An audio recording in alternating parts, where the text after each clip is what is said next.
treta. E me atë bonusi nuk ka qenë... Më fa, Ojlir, mos të ngatro me bonusin. Në 2026 nuk ka më bonus. Plani qeverisë thot që do t'a japi shtesë pensionit çdo muaj.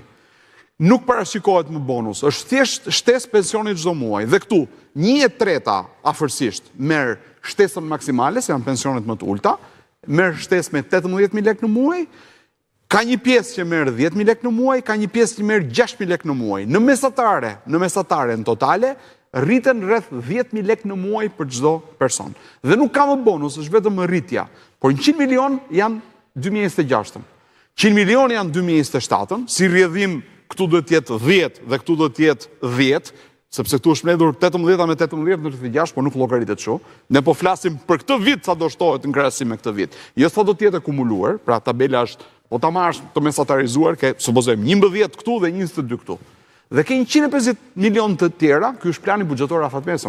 Është dokument zyrtar i qeverisë, bazuar në këtë. Pra në total janë 350 milion euro, të cilat janë vënë për pensionet.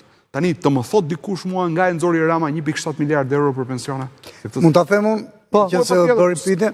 Se Rama me këtë logjik, më fal, Fados, me këtë logjik mund të thotë 2.5 miliard euro. Se kontrollon njëri. Jo, qëndron në shifra, nuk ka voluntarizëm do. Jo, unë gjykoj, për të qenë, tani nuk u flas si politikan unë, se mund ta kthej, unë po flas si njëri teknik, si në kryetari i Komisionit për Kadës. Unë gjykoj mbi ato që na servir qeveria. Unë di që në total për 3 vite, 26, 27, 28, ka vetëm 350 milion euro. Let ma thot një njeri i qeverisë ku gjet shifra 1.7. Atëherë është momenti pozitiv ekonomik, sepse kemi rritje ekonomike për disa vite radhasi, dhe ajo është ajo që quhet inerci ekonomike në ekonomi. Pra, momenti pozitiv të bën që t'japësh shpresë qytetarëve mbi një bazë reale që është rritja e të ardhurave. Këtë vit po e mbyllim i dashuri lirë me rreth 600 milion euro më shumë, quhet suficit. Një lloj si në një familje që nëse ke të ardhura më shumë e merr më të madhe, bilancin e ke pozitiv. Kështu që me 600 milion euro, kjo qeveri e sotme i ka bërë llogarit që po të ketë këto po kaq suficit, i ka bërë llogarit që të shkojë ke 1.5 miliard, meqenëse ishte pyetja ku gjetën 1.7 miliard. Atëherë ta bëjmë edhe një matematikën e thjeshtë.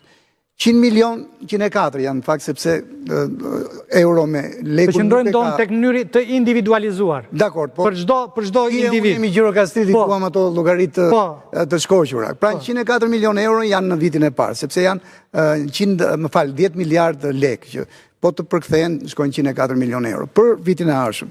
Për vitin 2027 është shumë e vërtetë ajo që thotë Eno, që plani afatmesim, që nuk është, si thua, i përditësuar me potencialin ekonomik të real të vendit, por qeveria e ka të tillë, prandaj edhe e ka premtuar atë, do të shkojë 2 fishi. Dhe do të shkojë 2 fishi, shumë dakord që 360.000, ai sa tha Bardi, është shifra e atyre që marrin pension sot 200.000 e sipër. Aq është.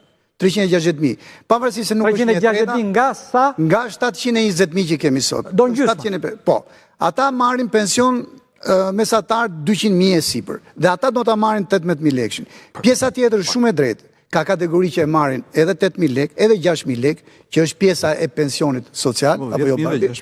Por llogaria e 1.5 miliardëve është e thjeshtë, 104 milion, po e lexojmë që ta kenë qytetarët që na ndjekin në lirë të qartë. 100 milion e para. Zoti Bozo thotë që kjo është nga ti jep tani në fund të vitit, tani do nuk ka më bonus në fund vitit, dhe e shpërndan në mënyrë të njëtrajtshme gjatë vitit. Planin afatmesëm 2026-2028 ka shumë të drejtë. Plani afatmesëm është plan 3 vjeçar.